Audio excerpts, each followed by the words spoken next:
Hidden deep within the rugged, treacherous peaks of a vast Indian mountain range lies an incredible ancient architectural anomaly. When we think of massive, historic border defenses, our minds immediately go to the Great Wall of China.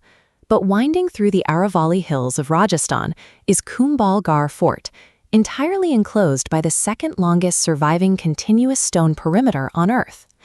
These exterior bastions stretch for 36 kilometers, sloping inward to deflect artillery. The top of the wall itself is so thick it can accommodate 4 horses galloping side by side. This 36-kilometer perimeter effectively weaponized the terrain, enclosing an entire geographic region to carve a permanent sanctuary out of the wilderness. By the 15th century, the Kingdom of Mewar already operated from a spectacular primary capital at Chittorgarh, overseeing a landscape of wealthy lake cities. But this wealth attracted aggressive, repetitive sieges from neighboring sultanates. The kingdom required a secure fallback position, a fail-safe location for the royal court if their primary defenses ever collapsed. To solve this vulnerability, the ruler Rana Kumbha commissioned a highly specialized fortification. He selected a site 80 kilometers northwest of Udaipur, where the sheer, hostile topography of the Aravalli Mountains forces approaching armies into narrow, exhausted columns. Kumbhalgarh was engineered from the ground up as a last resort. Here, extreme geography served as the first unbreachable layer of defense. Piercing that 36-kilometer outer shield requires navigating a brutal vertical gauntlet of 7 heavily fortified gateways. Once inside, a retreating population faced a harsh reality. A sanctuary only works if its inhabitants can outlast a prolonged siege without a single external resupply. The immediate existential challenge for a trapped city is securing an internal water supply.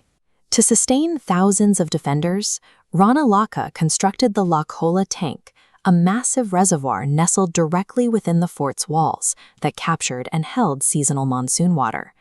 Survival within the walls depended on maintaining cultural and societal structures as much as it did on physical resources. The presence of highly intricate Jain and Hindu temples within the perimeter proves this was a fully operational society, capable of maintaining religious continuity while cut off from the outside world. These internal supply chains and civic centers transformed Kumbhalgarh from a temporary military outpost into an airtight, enduring microcosm of Mewar itself. Rising above this self-sustaining city is Chittorgarh, the crowning palace on the absolute highest peak, serving as Rana Kumbha's private residence.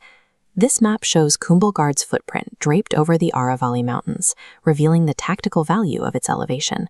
Command radiated outward from this central peak. Known as the Eye of Mewar, defenders had an unobstructed line of sight to the entire 36-kilometer perimeter, eliminating all blind spots. The vertical drop is severe. The 16th century historian Abul Fazl noted that the altitude was so dizzying, a man looking down the cliff face would lose his turban to the wind. Placing the royal quarters at this extreme altitude prioritized total visual dominance over the surrounding valleys above regal comfort. The design of this defensive machine was eventually put to the ultimate historical test when the kingdom faced total collapse. Maharana Pratap, Mewar's legendary warrior king, was born behind these exact walls.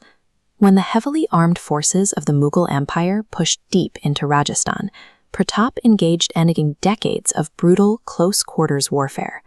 During those darkest hours, when the primary capital was lost and the Mewar forces were heavily outnumbered, Kumbhalgarh fulfilled its purpose. It operated as the impenetrable sanctuary that kept the resistance alive.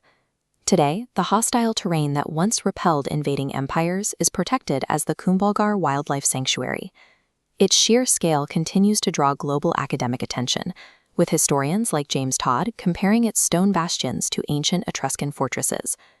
Grouped with the hill forts of Rajasthan, it now stands as a protected UNESCO World Heritage Site. Kumbhalgarh remains a colossal 36-kilometer shield. It successfully preserved a kingdom on the brink of destruction, rightfully earning its title as the Great Wall of India.